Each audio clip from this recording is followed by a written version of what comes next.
lalaktaw sa di na tumanaw. Pipilipit sa sakit ang mga leeg ng mga butaw na nakisawsaw. Kahit pa naman sumigaw sa lakas na hiyaw mo, ako ang iyong napalitaw. Kahit sa kilos dating ang karakas at angas na na ako, ano daw? Isa kang pangahas kaya tagbas. Di ka ba kinalabit ang kayabangan mo? Masyado ka bata, di umaabante, lunod sa sariling kababawan mo. Inaasahan ko kahit sa ang lugar tayo ay magpapanagpo. Magkakaalamang matapang kalamang kapag ikaw ay nasa likod ko. Kaya pag gumarap ako tumakbo, ilabas sa sungay mo na tatlo. Dinay ka lang na batamin na maliit mo, dahil narating yan yung level ko. Sige Yuri, pakitaan mo, napatuhin mo ang mga nagmamagaling. Sige saan mo sila, wag ka mga base. Yung na ang bahala pag may napapatayin. Ako sa konsiga, pero pag ako'y ilabay ibang usapan na yan. May kaso ka dyan, di nga ako buo kahit naman ang mga nanon. Kaya pag sinaktan mo, di ka ko kilala, sila ako kilala. Kapag lumilim na ang mga paningin ko, nakulagot to sa kasasapak ko, baka mamatay to, awatin nyo ako. Sino ako? Sino ako to?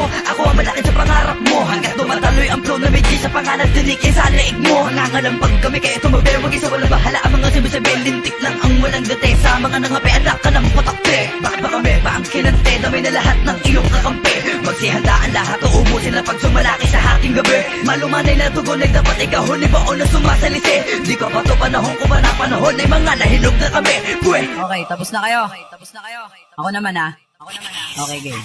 Sinong nagsabi? Di kami babalik, magulo lahat kami ay umalis. Nagkamali ka ng inakalaban o kala sinasabi mo naglaho na lahat ng pabangis. Paano ba naman kasi ang daming ako na binibilit kami sirain para di na umangat. Di pa rin ba maalis sa utak mo ang mga salita ko manatigre kung kumagat. You're just a piece of shit. Di ka pinaalmak puti ng inay mo tapos nag-aastang veterano patumpukin ng inan ko.